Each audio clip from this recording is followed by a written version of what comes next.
ನಾವು ಇವರು ಕೂಡ ಒಂದು ಅಣ್ಣ ತಮ್ಮದ ರೀತಿ ಮೊದಲಿಂದನೂ ಕೂಡ ಒಳ್ಳೆ ಉತ್ತಮವಾದಂಥ ಬಾಂಧವ್ಯನ ಮೊದಲಿಂದನೂ ಕೂಡ ನಾವು ಇಟ್ಕೊಂಡು ಬಂದಿರತಕ್ಕಂಥದ್ದು.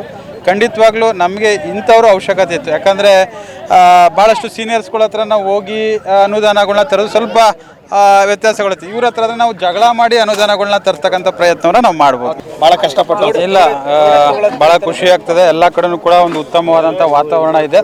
ಇವತ್ತು ಗ್ಯಾರಂಟಿಗಳನ್ನ ನೆನೆಸ್ಕೊಳ್ತಕ್ಕಂಥ ಕೆಲಸವನ್ನು ಮಹಿಳೆಯರು, ಹೆಣ್ಮಕ್ಳು, ವಿಶೇಷವಾಗಿ ಎಲ್ಲ ನಮ್ಮ ತಾಲೂಕಿನ ಜನತೆ ಗ್ಯಾರಂಟಿಗಳನ್ನ ನೆನೆಸ್ಕೊಳ್ತಕ್ಕಂಥ ಕೆಲಸವನ್ನು ಮಾಡ್ತಿದ್ದಾರೆ.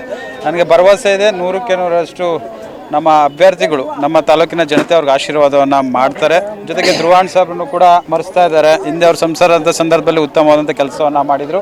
ನಮ್ಮ ತಂದೆಯವರು ಕೂಡ ಈ ತಾಲೂಕಿನಲ್ಲಿ ಶಾಸಕರಾಗಿದ್ದರು. ಅವತ್ತು ಅವರಿಬ್ಬರು ಕೂಡ ಜೋಡೆತ್ತ ಥರ ಕೆಲಸವನ್ನು ಮಾಡಿರ್ತಕ್ಕಂಥದ್ದು. ನಾನು ಕೂಡ ಶಾಸಕರಾದಂಥ ಸಂದರ್ಭದಲ್ಲಿ ನಾನು ಬೇರೆ ಪಕ್ಷದ ಶಾಸಕನ ಸರ್ಕಾರ ಬೇರೆ ಇತ್ತು. ಅಲ್ಲಿ ಸ್ವಲ್ಪ ನಮ್ಮ ತಾಲೂಕಿಗೆ ಅನುದಾನ ಕೊಡೋದ್ರಲ್ಲಿ ಸ್ವಲ್ಪ ತಾರತಮ್ಯ ಆಯಿತು.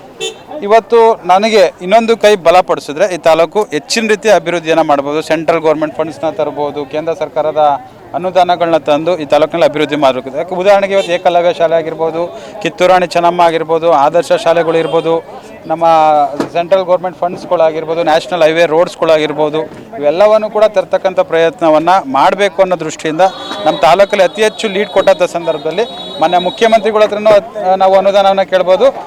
ನಮ್ಮ ಸಂಸದರು ಹತ್ರನೂ ಕೂಡ ಹೆಚ್ಚಿನ ರೀತಿ ಅನುದಾನವನ್ನು ತರ್ತಕ್ಕಂಥ ಪ್ರಯತ್ನವನ್ನು ನಾವು ಮಾಡ್ತೀವಿ.